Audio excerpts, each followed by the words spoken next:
All right, so I just watched this British film. It's from last year, 2025. It's called Everyone is Going to Die.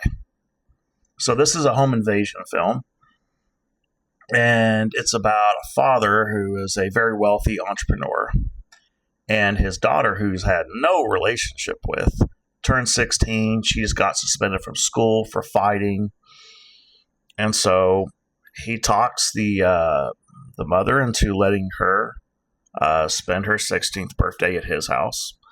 Very early in the film, you can tell that she, at this phase in their life, he is trying, but not doing very well, as he said, doesn't have a really good relationship with her. She is just there. Like, she's very dismissive to anything he tries to do. And then there is two intruders, both with masks on, one with a gun, who intrudes in the house, and they want to play a bunch of sadistic games. And the film has a little plot twist in the last 25 minutes of the film.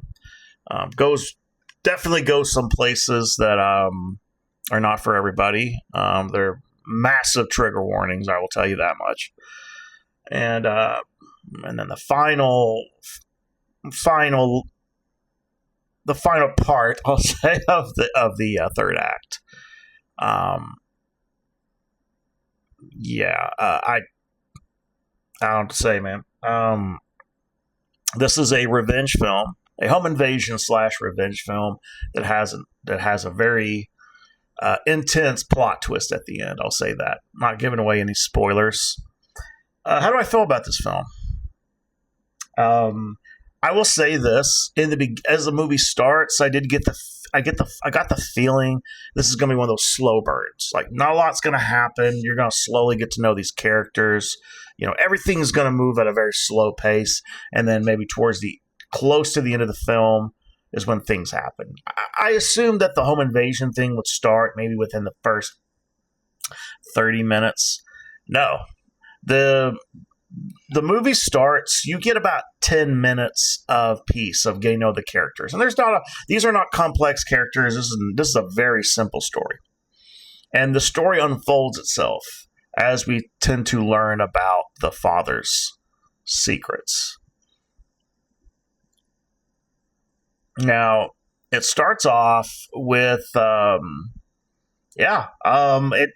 minutes and shit starts happening. I'm trying to see what else I can say about this film without giving away spoilers, but very intense. It doesn't let go. Once it starts, it doesn't end. Doesn't end until the ending credits, and that's what I enjoyed about the film. I like the fact that we didn't have to wait a long time for shit to start going down. I like the fact that it's also a very short film, not too short. It's about I think it was like an hour and 20 minutes. So it doesn't overstay its welcome. It gets to the point. As long as you stick with it, and it does a very good job of staying, like, keeping the suspense. The soundtrack, I would say very right, because you get that suspenseful music very early in the film, so you know something's about to happen. And that's all I got. The subject matter,